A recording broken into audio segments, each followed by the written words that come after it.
उसने डिसअपॉइंट करने का कोई भी मौका नहीं छोड़ा। अब मैं ऐसा क्यों कह रहा हूं वो मैं थोड़ी देर में डिस्कस करूंगा। तो अब host recon plus open world दोनों चीज जब साइमल्टेनियसली आई, गेमर्स का रिएक्शन कुछ इस प्रकार का था। इतनी वाहियात स्टोरी शायद ही मैंने कभी एक्सपीरियंस करी होगी and it's really disheartening. They don't even know what they want to present in front of us. Ghost Recon हमेशा से अपने स्टेल्थ एक्शन अप्रोच के लिए ही जाना जाता है। घोस्ट रिकॉन सीरीज की एक बहुत बड़ी नीश रही है, that is the stealth action approach. Now the question is, game play में इतनी क्या खास बात है जिस वजह से ये गेम खेलना बनता है? Gamers are really being creative nowadays. तो बहुत क्रिएटिव तरीकों से गेमर्स ने उसे मतलब कस्टमाइज करा। देखिए, आप शायद मेरी इस स्टेटमेंट से सहमत होंगे कि मुझ जैसे बहुत सारे गेमर्स हैं जिनके लिए स्टोरी पहले मायने रखती है, then comes the multiplayer and additional stuff. तो कुछ वीडियो गेम सीरीज खेलकर हम सब बड़े हुए हैं। स्पेशली हम में से जो मिलेनियल्स है वो इस चीज से ज्यादा कोरिलेट कर पाएंगे। उनमें से कुछ सीरीज काफी बढ़िया कर रही है, कुछ सीरीज उतनी बढ़िया नहीं कर पा रही, कुछ सीरीज इरेडिकेट हो चुकी है। फॉर एग्जाम्पल, अगर हम प्रिंस ऑफ पर्शिया या फिर प्रोजेक्ट आईजीआई की बात करें, ऑल्दो मैं अपने अपकमिंग वीडियोस में उन सब के बारे में अलग से डिस्कस करूंगा, लेकिन उन्हीं में से एक सीरीज है जिसका नाम है घोस्ट रिकॉन सीरीज। हम सब फेमिलियर भी हैं। एक्चुअली घोस्ट रिकॉन जो सीरीज है ना, वो टॉम क्लैंसी सीरीज में आती है यूबीसॉफ्ट, और वो अपने आप में ही एक बहुत बढ़िया सीरीज मानी जाती है। और टॉम क्लैंसी की मैं एक और बहुत ही आउटस्टैंडिंग सीरीज का नाम यहां पर लेना चाहूंगा, that is the one and only Splinter Cell series. उस पर भी मैं अलग से रिव्यू लेकर आऊंगा। लेकिन घोस्ट रिकॉन की जो फिलहाल लेटेस्ट गेम है, that is Ghost Recon Breakpoint, उसने डिसअपॉइंट करने का कोई भी मौका नहीं छोड़ा। क्या बवासीर बना दिए हो। अब मैं ऐसा क्यों कह रहा हूं वो मैं थोड़ी देर में डिस्कस करूंगा। तो घोस्ट रिकॉन के तमाम गेम्स तो शायद आपको याद ही होंगे। उनमें से कुछ गेम्स थे, for example ghost recon advanced war fighting या फिर घोस्ट रिकॉन फ्यूचर सोल्जर। तो एकदम ही बढ़िया गेम थी, बहुत ही बढ़िया गेम थी। हम सब को रिलेट कर पाते हैं उस गेम के साथ। अब ये जो सीरीज है ना, ये हमारे लिए नॉस्टैल्जिक है, जो कि मैं अपने मॉडर्न वॉरफेयर वाले वीडियो में भी बात कर चुका हूं।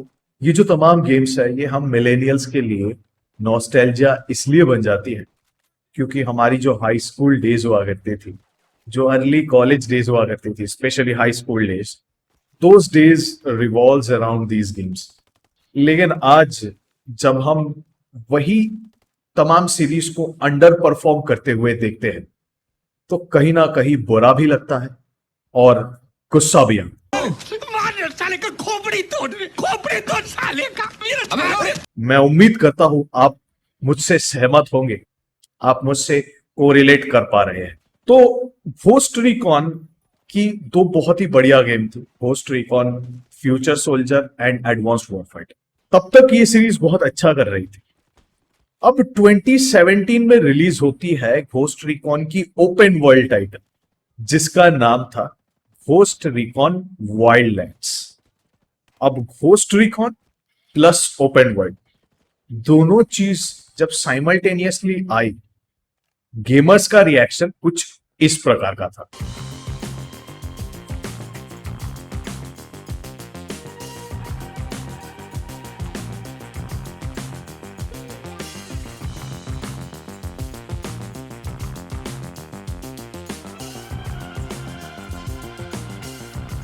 E3 ट्रेलर देखने के बाद मुझे भी फील हुआ, मुझे भी एक उम्मीद की किरण नजर आई कि हाँ, और ये जो सीरीज है ये सही दिशा की तरफ अग्रसर हो रही, और इसीलिए मेरा भी रिएक्शन कुछ इस प्रकार का था।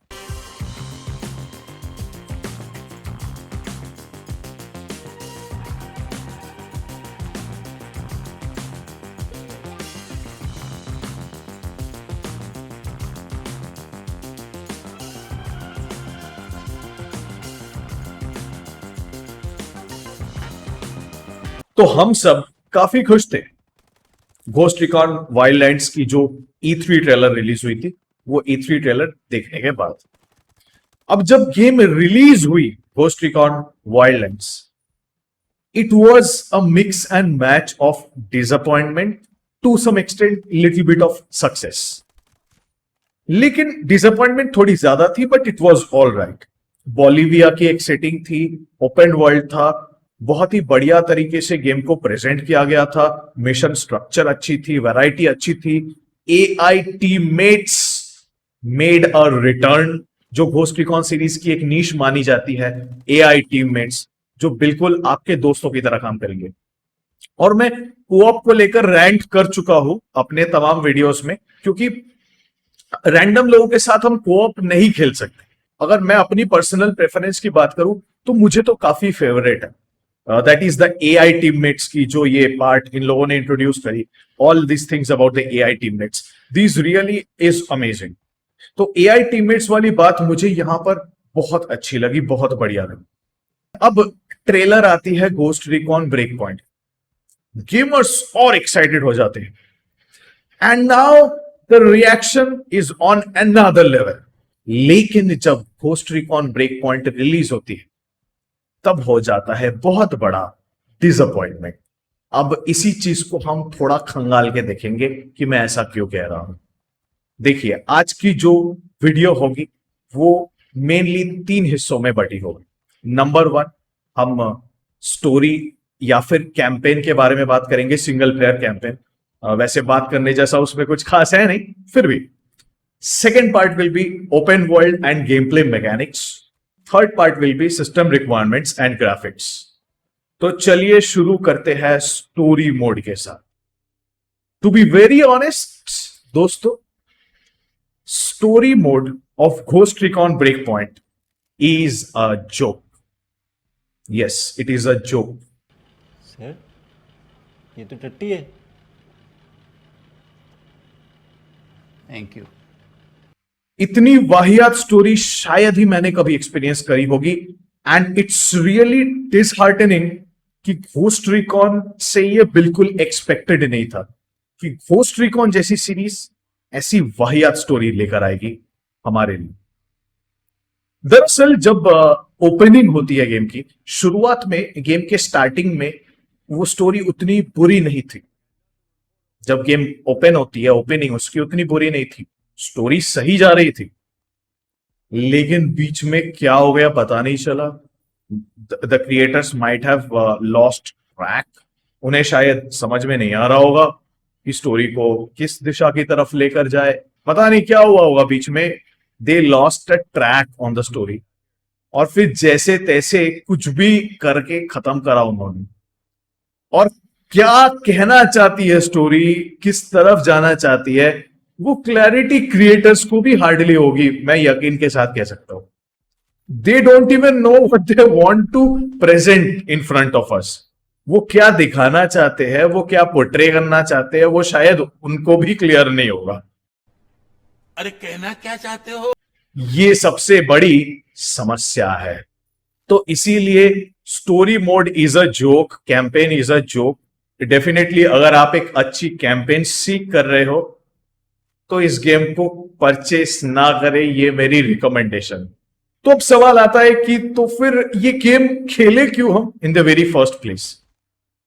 कुछ अच्छी बातें हैं जो अभी मैं डिस्कस करूंगा in the second part, that is open world and game play mechanics. तो ओपन वर्ल्ड जो है इस गेम की वो धमाकेदार, और वो की सेटिंग बहुत अच्छी है। जिस प्रकार वाइल्डलैंड्स में बोलिविया थी, और वो की setting in Ghost Recon Breakpoint is also really well implemented. ये मुझे लगा बहुत बढ़िया ओपन वर्ल्ड है। ओपन वर्ल्ड फीकी नहीं लगेगी। ओपन वर्ल्ड में ऐसा नहीं लगेगा कि आप बोर हो रहे हो, या फिर अगर आप फ्री रोम कर रहे हो, फ्री रोम के दौरान आपको बोरिंग फील नहीं होगी, आपको कुछ ना कुछ करने को मिलेगा, which is the best part about this game, जो मुझे लगता है। That's it. तो इसीलिए अगर ओपन वर्ल्ड के संदर्भ से हम देखें इस गेम को, it is a good game, it is a great game, आप इसे खेल सकते हैं। दूसरी game play mechanics that is really amazing, which I found personally is the best part about this game. That is the smooth combat system and less recoil. तो weapon की अगर मैं बात करूं तो वेपन रिकॉइल काफी कम कर दिया गया है, जो कि वाइल्डलैंड्स में एक बुरी बात लगी थी मुझे। लेकिन यहां पर वेपन रिकॉइल उतनी नहीं होती, ज्यादा रियलिस्टिक टैक्टिकल वेपन मैकेनिक्स नहीं है, इट्स वेरी स्मूथ। तो गेम प्ले एक अच्छी एक्सपीरियंस प्रोवाइड करती है। स्टेल्थ एक्शन के नजरिए से देखिए, घोस्ट रिकॉन हमेशा से अपने स्टेल्थ एक्शन अप्रोच के लिए ही जाना जाता है। घोस्ट रिकॉन सीरीज की एक बहुत बड़ी नीश रही है, that is the stealth action approach, जो इस गेम के दौरान बखूबी निभाया गया। तो ये एक अच्छी पॉइंट हो सकती है इस गेम को खेलने के लिए। अगर आप इस गेम को इस पॉइंट के लिए खेलना चाहते हो तो you are absolutely welcome to play this game. और थर्ड जो एक बहुत अच्छी बात मुझे लगी गेम प्ले मैकेनिक्स की अगर मैं बात करूं, that is the approach you are taking to complete or to infiltrate a base. तो बेस को, एनिमी बेस को इन्फिल्ट्रेट करने के बहुत सारे ऑप्शंस हैं। आप इसे बहुत सारे तरीकों से कर सकते हो, just like in Metal Gear Solid. वो तो लेजेंडरी सीरीज है बाय द वे, उस पर भी मैं अलग रिव्यू लेकर आऊं। That is legendary, specially Metal Gear Solid 5 the Phantom Pain, उस पर मैं अलग से वीडियो लाऊंगा बहुत जल्द। खैर, just like Metal Gear Solid 5 The Phantom Pain, you have versatile approach to capture an enemy base. आप stealth oriented player हो तो आप उस प्रकार कैप्चर कर सकते हो। आप थोड़े assault based player हो या फिर partial stealth partial assault मेरी तरह, तो आप उस हिसाब से अपने loadouts, अपने क्लासेस को कस्टमाइज करके तैयार हो सकते हो एनिमी बेस को इन्फिल्ट्रेट करने के लिए। तो गेम प्ले बहुत स्मूथ है। Just for the game play you can own this game. क्या बात है सर, क्या बात है सर, क्या बात, ये बात है। अरे सर क्या बात। Now the question is, game play में इतनी क्या खास बात है जिस वजह से ये गेम खेलना बनता है? One thing is character customisation. Although जब घोस्ट रिकॉन ब्रेक पॉइंट की ट्रेलर रिलीज हुई, जब यूबीसॉफ्ट ने मार्केटिंग करनी शुरू करी इस गेम की, तो ये जो मेन कैरेक्टर नोमैड, जो कि मुझे बहुत सही लगा, नोमैड की एक पर्सनालिटी बनाई गई। नोमैड को एक पर्सनालिटी प्रोवाइड किया गया यूबीसॉफ्ट द्वारा। फिर भी यूबीसॉफ्ट ने वो फ्रीडम हमें दी कैरेक्टर कस्टमाइजेशन की, which is good to some extent. Although मुझे पर्सनली अप्रोच सही नहीं लगा, क्योंकि ये कैरेक्टर के इमेज को कहीं ना कहीं खराब करती है। अगर आपने कैरेक्टर की पर्सनालिटी पहले से ही डिफाइन कर रखी है, so there is no meaning of giving the character creation part, but still it's all right.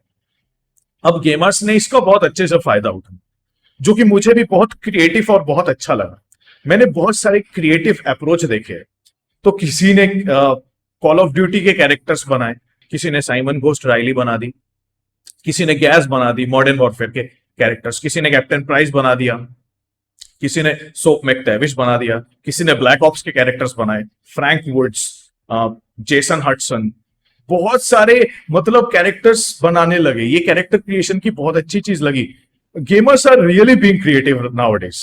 तो बहुत क्रिएटिव तरीकों से गेमर्स ने उसे मतलब कस्टमाइज करा, और गेम प्ले फुटेज भी उन्होंने बनाए उस प्रकार। काफी सारे फुटेज आप देख सकते हो। For example, Simon Ghost Riley infiltrating an enemy base. अपनी अपनी स्टोरी बना ली हर किसी ने, विच इज ग्रेट, क्योंकि गेम की स्टोरी तो है ही भाई यार। तो सबने सोचा कि कोई दिक्कत नहीं, हम अपनी स्टोरी बनाएंगे। This is the best part, and the credit goes to the game play mechanics. तो ये सारी क्रेडिट गेम प्ले मैकेनिक्स को जाती है। So over and all this is the best part I liked about this game. तो इसलिए game को own करना बनता है। और एक और चीज, सेल पे काफी सस्ती मिल जाती है। अगर मैं पीसी की बात करूं, so you can try that out. उतना भी मतलब गेम प्ले उतना भी बुरा नहीं है, although single player story campaign is a joke, but gameplay is not that bad, so you can own it just for the gameplay part only. Okay, अब हम बात करेंगे इसके सिस्टम रिक्वायरमेंट्स और ग्राफिक्स के बारे में। देखिए, सिस्टम रिक्वायरमेंट इज डिसेंट। चूंकि ये गेम 2019 में रिलीज हुई थी, तो उतनी भी ज्यादा ओवरवेलमिंग सिस्टम रिक्वायरमेंट्स इस गेम की नहीं है। अगर आपके पास एक GTX 1060 है या फिर GTX 1050 Ti है, coupled with Core i3, i5, 6th और 7th generation CPU, minimum system requirements की मैं बात कर रहा हूं, with at least 8 GB of RAM, DDR4 is recommended. तो आप इस गेम को आराम से धड़ल्ले से खेल सकते हो without any issue, trust me. लेकिन हाँ, मैं हमेशा रिकमेंड करूंगा कि रैम 16 GB हो तो बेहतर है। आजकल गेम्स थोड़ी ज्यादा मेमोरी हंग्री होती जा रही है, इसलिए RAM usage might crank up to 9 GB और सो, जब अगर हम 16 GB मॉड्यूल की बात करें तो। सो आजकल गेम्स थोड़ी ज्यादा मेमोरी हंग्री होती जा रही है apart from the V RAM part, तो इसीलिए 16 GB रैम हो तो बेहतर है। लेकिन मिनिमम सिस्टम रिक्वायरमेंट्स की बात करूं, which is core i3, i5 और i7, 6th और 7th generation CPUs, the game will run flawless. So इन तमाम सिस्टम्स में गेम आराम से अच्छे से चल जाएगी विदाउट एनी इशू। और मैंने भी अपने थोड़े पुराने सिस्टम में ही इसे खेला है, जो मैं अपने बैटलफील्ड वाले वीडियो में भी बता चुका हूं। मैं अधिकतम जो फुटेज है जो आप अभी देख सकते हैं, मैं अधिकतम अपने गेम प्ले फुटेज अपने पुराने सिस्टम पर ही रिकॉर्ड करता हूं, ताकि आपको भी क्लैरिटी मिले कि अगर आपके पास वो सिमिलर सिस्टम है या थोड़ी पुरानी सिस्टम है तो ये गेम कैसे परफॉर्म करेगी। So that's the reason. तो मैंने ये जो फुटेज है वो अपने पुराने सिस्टम पर ही रिकॉर्ड करी है, which has a GTX 1060 coupled with i5 7500 and 16 GB of RAM DDR4 Corsair Vengeance LPX। तो ये गेम धड़ल्ले से चली विदाउट एनी इशू। तो अगर मैं घोस्ट रिकॉन ब्रेक पॉइंट के फाइनल वर्डिक्ट की बात करूं, so this will be a 6 out of 10। इस गेम में वो काबिलियत थी कि ये आसानी से 7 या 8 या इवन 9 out of 10 तक जा सकती थी। लेकिन कैंपेन ने बहुत ज्यादा डिसअपॉइंट करा, स्टोरी ने बहुत ज्यादा डिसअपॉइंट करा, और मुझे कोई और एस्पेक्ट दिखी नहीं, मार्क्स कहाँ प्रोवाइड करें हम। तो इसीलिए मुझे लगता है कि 6 out of 10 जो है वो एक लाजमी स्कोर है इस गेम के लिए। क्योंकि देखिए, आप शायद मेरी इस स्टेटमेंट से सहमत होंगे कि मुझ जैसे बहुत सारे गेमर्स हैं जिनके लिए स्टोरी पहले मायने रखती है, then comes the multiplayer and additional stuff। तो स्टोरी मेरे लिए बेहतर होना बहुत ज्यादा जरूरी है। अगर स्टोरी सही नहीं है तो गेम अपने आप में ही मतलब थोड़ी डिसअपॉइंटिंग हो जाती है। अगर स्टोरी बेहतर है और मल्टीप्लेयर या एडिशनल जो भी कोई चीज है उसमें थोड़े फ्लॉज भी हुए तो चल जाता है, लेकिन स्टोरी बेहतर होनी बहुत जरूरी है in the very first place. अब स्टोरी ने चूंकि डिसअपॉइंट कर दिया तो इसीलिए मार्क्स थोड़े डिडक्ट करने पड़े, otherwise it's a good game. और नोमैड जो कैरेक्टर है वो पर्सनली मुझे बहुत अच्छा लगा, बहुत ही बढ़िया कैरेक्टर है। अगर सही कैरेक्टर्स की मैं बात करूं तो 2 ही कैरेक्टर आपको याद रहेगी। वाइल्डलैंड्स के थोड़े कैरेक्टर्स आपको याद रहेंगे, लेकिन ब्रेक पॉइंट में आपको 2 ही कैरेक्टर याद रहेंगे, द मेन प्रोटैगोनिस्ट नोमैड और इस गेम का जो मेन विलन है। ये दोनों कैरेक्टर ही मेमोरेबल है, रेस्ट कहने जैसा ही नहीं है, इतनी वाहियात है। So overall story is a joke, but everything is well implemented। बाकी सारी चीजें बहुत अच्छे से implement करी गई है इस गेम के दौरान। तो डेफिनेटली आप इस गेम को सेल पर परचेज करें, मैं रिकमेंड करना चाहूंगा। Full price of this game is not worth it. Sale पे आप इसे परचेज करें अगर आप परचेज करना चाहते हैं तो। और प्लेटफॉर्म की अगर मैं बात करूं, PC will be recommended because Xbox Series S पर मैंने इसे खेला है, it still runs at dynamic 1440p at 30 frames per second। तो 60 FPS की कोई परफॉर्मेंस मोड अभी नहीं आउट हुई है, so that is one important thing. तो shooter games, third person shooter हो या फर्स्ट पर्सन शूटर हो, 30 frames per second थोड़ी कम हो जाती है। Because of that it is not recommended over there. PC की एक और प्रमुख point, that is this game is an always online DRM। तो हमेशा इंटरनेट कनेक्शन की आवश्यकता होगी, तो इस चीज को आप ध्यान में रखें। अगर इंटरनेट कनेक्शन नहीं होगा तो आप इस गेम को नहीं खेल पाओगे। ये भी एक मुझे यूजलेस चीज लगी कि ऑलवेज ऑनलाइन DRM की क्या बात है इसमें, जब फार क्राई ऑफलाइन चल सकती है तो ये क्यों नहीं चल सकता। So it makes no sense at all. So this was about Ghost Recon Breakpoint. अगर आप यहां तक पहुंच गए हो तो आपका तहे दिल से धन्यवाद, क्योंकि मैं इस चैनल पर हर एक AAA गेम को खंगाल के रिव्यू करता हूं। क्योंकि हमारी कंट्री में AAA गेम्स थोड़ी महंगी आती है, अगर मैं सेल की भी बात करूं तब पर भी। तो इसीलिए इसे एनालाइज करना हमारे लिए बहुत ज्यादा जरूरी होता है कि कौन से गेम्स हमारे लिए सुटेबल है, कौन से गेम्स नहीं है।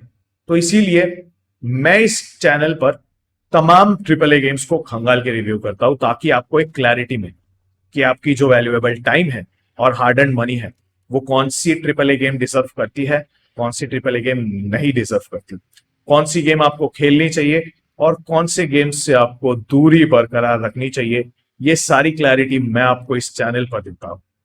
तो अगर आपको मेरे रिव्यूज से मदद मिलती है तो प्लीज एक लाइक जरूर प्रेस करें, चैनल को सब्सक्राइब करें मुझे सपोर्ट करने के लिए। मिलता हूं एक और धमाकेदार वीडियो के साथ। टिल देन अपना ख्याल रखिएगा। Signing out. आडियोस।